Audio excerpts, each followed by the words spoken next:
Smith.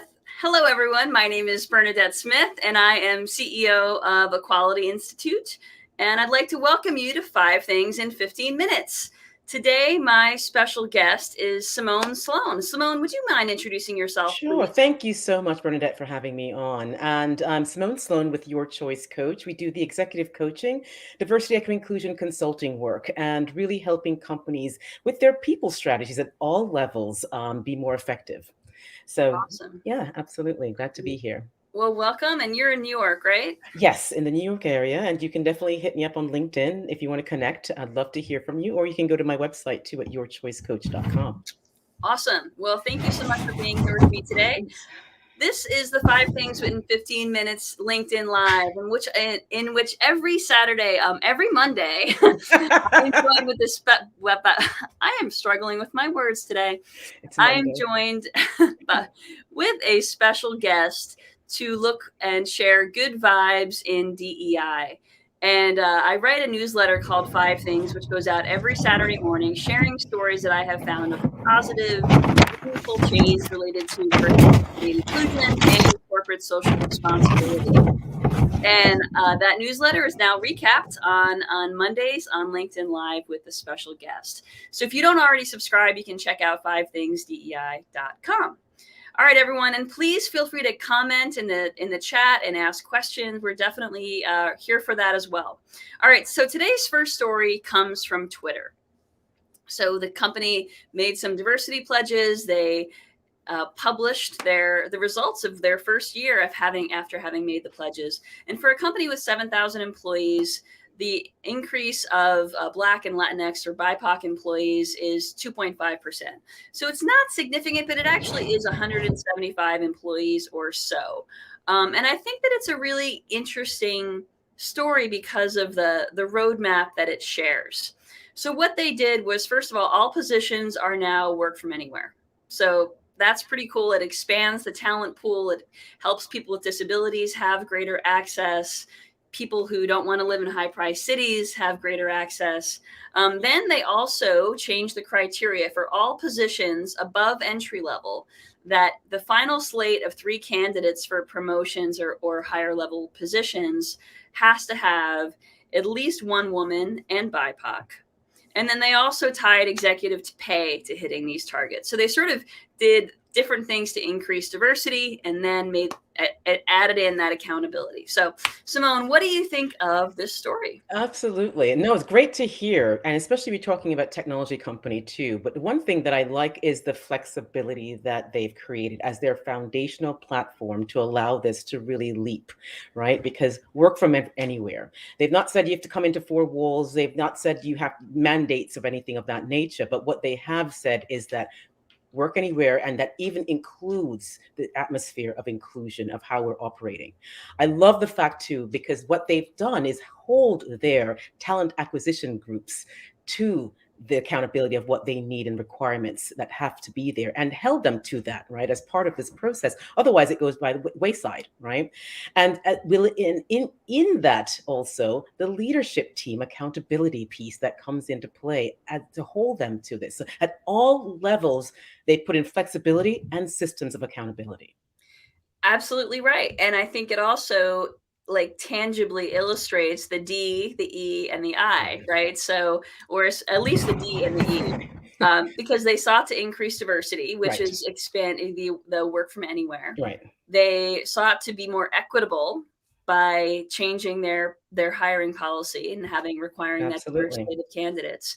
And all of that, ultimately, these are the types of things that lead to inclusion. I mean, Right, inclusion is a process, not really an outcome. right, Um, but it's sort of this example sort of illustrates it. right. And I say to anyone watching, if Twitter can do it, you can do it. Absolutely. There are solutions out there, and that's what we talk about today. So again, Absolutely. please feel free to comment or Mhm. ask questions here in the chat. But if I can say one thing though, because the eye Sure. becomes important, right? Because although the numbers, yes, you're looking at numbers, but then what is the experience people are having internally? And that's really going to be the key determination here as we kind of look as this unfolds. Yeah, absolutely. Because of course, without that culture of inclusion, without the employee experience being one where people can feel authentic, then those new employees are going to leave. So Absolutely. it Absolutely. absolutely matters. But I do think that work from anywhere helps with that as Mhm. well because it sets a level playing field. Absolutely. Absolutely. And it So says you're included, you're invited. There's no reason why not, right? that's right. And people can do their best work in their favorite places. That's, who doesn't like that? Absolutely. All right. So the next story is Taco Bell. Ooh. So Taco Bell, in partnership with the University of Louisville, has a new business school specifically for their employees. So I think the way this works is that the employee applies to the University of Louisville's like this specific school, and then Taco Bell awards them the scholarship. Mm, So okay. that's sort of how it works logistically. But it's a 6 week program, and it's something that the employees can then increase their management trajectory, their leadership trajectory, all of that good stuff. Absolutely. Yeah, 6-week boot camp, kudos, right? In terms of really upskilling and providing their employees with skill sets necessary to be successful. It's a win-win platform, right? Here's where it gets kind of tricky though for me when I was reading through this. You have to apply, which means there has to be a sense of awareness in terms of Hmm. who knows about it and how it's actually positioned, right? But then also they mentioned too a decent sized restaurants are kind of invited, right? So what happens though if you don't fit to that criteria Mm. potentially, right? Um, are you disqualified and you can't aren't considered as part of this, right? Because you have some diamonds in the roughs that are in various places at all different locales that can be considered, right? So Sure. those were some things that kind of raised my when I was reading this through. I was like, this is great, but And yeah, sure. I love the idea of a 6-week boot camp, but then I was looking at, okay, what are the structures in place for success and the support's going to be necessary for that follow through and that pull through piece of it.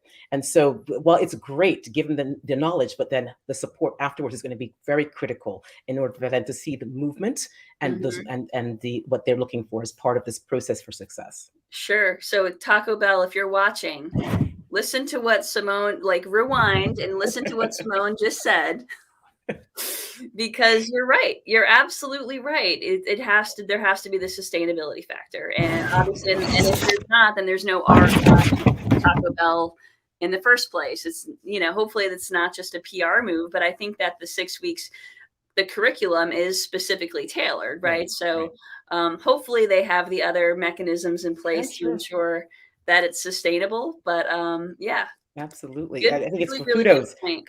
Kudos to them. Yeah, I like any company that's doing more for their frontline employees because those employees are often excluded from Yes. DEI efforts just by Yes. the nature of where they're located, right? Absolutely. And when there is a labor shortage, They're the ones to go. yep, they're the one, and also and companies are being forced to step up. So I think that's part of what we're seeing here as well. Absolutely, absolutely. All right, so the next story is IKEA. So IKEA is doing really well with employee retention and creating a sense of belonging at the company.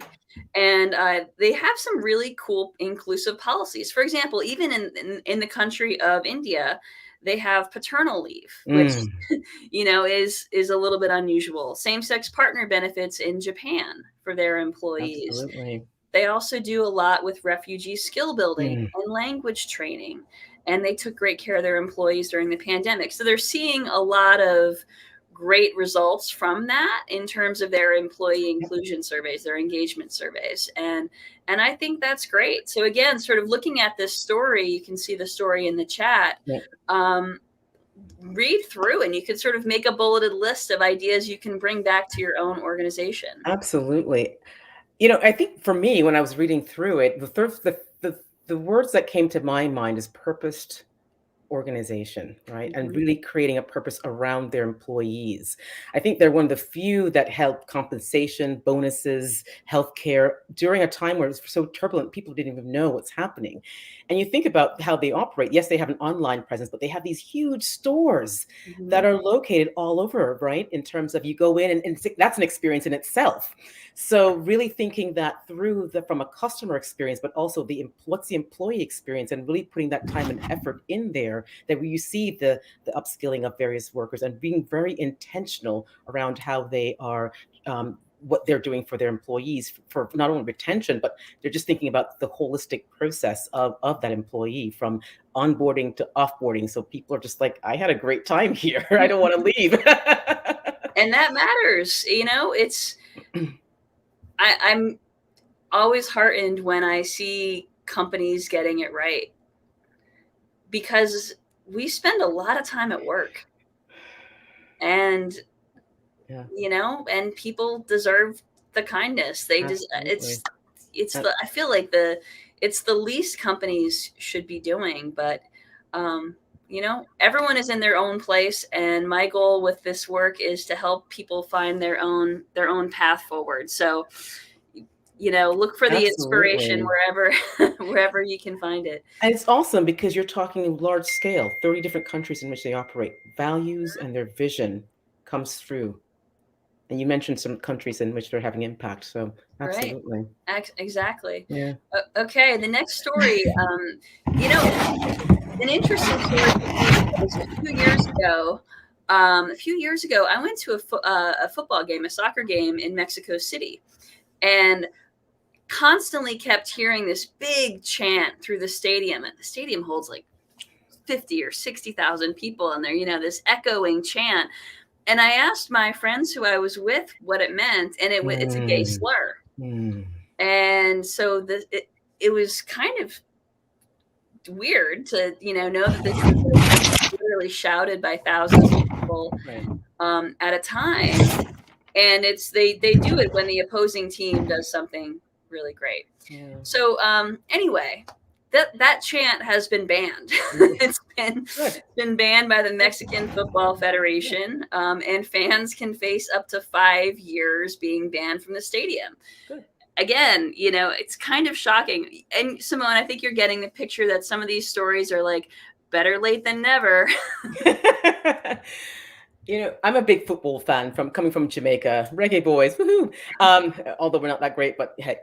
But when you look at football, though, it is rampant with anti-LGBTQAI, very racist, right, in terms of their actions and at all levels. And I think that making these changes, while it might not have the impact that we want now, but over time, yes, it will. And we have to have these in place because everyone wants to enjoy football. This is such a diverse sport.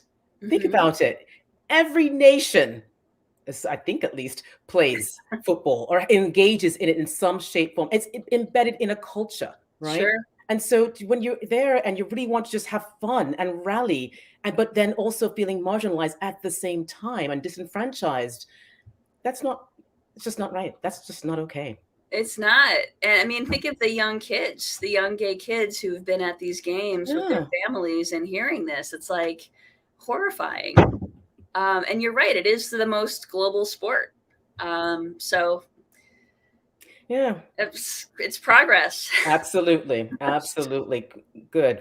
We've got to And celebrate the progress, yeah, celebrate the small wins. and they've come a long way because there were lots of times when, the racist chants were going, and anything anti, and it was just being ignored for such a long period of time. So I'm just glad that finally they're paying attention, acting, and getting that momentum in the right direction. Exactly. All right. Well, the last story today is about a new product, which are PPE, so personal protective equipment, hijabs. I wrote a story a few months ago about disposable hijabs at the Mayo Clinic, and now we're seeing about PPE hijabs. So again, I think it's about time, and also celebrate this type of inclusion. Absolutely. And I think what you're doing too, recognizing Muslims in STEM. Hmm. Hello, it's healthcare professionals and their contributions on the front lines. And Hmm. so by valuing and respecting, that's huge. So kudos to that. Not only I dug deeper and found that they do have an environmental sustainable product that they're utilizing as part of this. So they're already thinking sustainability as this long-term process. So I think that was really great in terms of from that aspect. Yeah, I absolutely agree. It seems like it's a really forward-thinking company in general. I think that the products are actually produced locally to Mhm. where the order is placed. They Nice, have yeah. some sort of partnership there as well. So Nice. it's very Nice. cool. Well, thank you so much for sharing your input and perspective today, Simone. I appreciate your being a great guest. Well, thank you for having me. It was lots of fun. We should do this again. Absolutely, anytime. And thank you all out there for joining for 5 things in 15 minutes. And if you don't already get the Good Vibes and DEI newsletter, you can subscribe at fivethingsdei.com. Thank you everyone. Have a great week.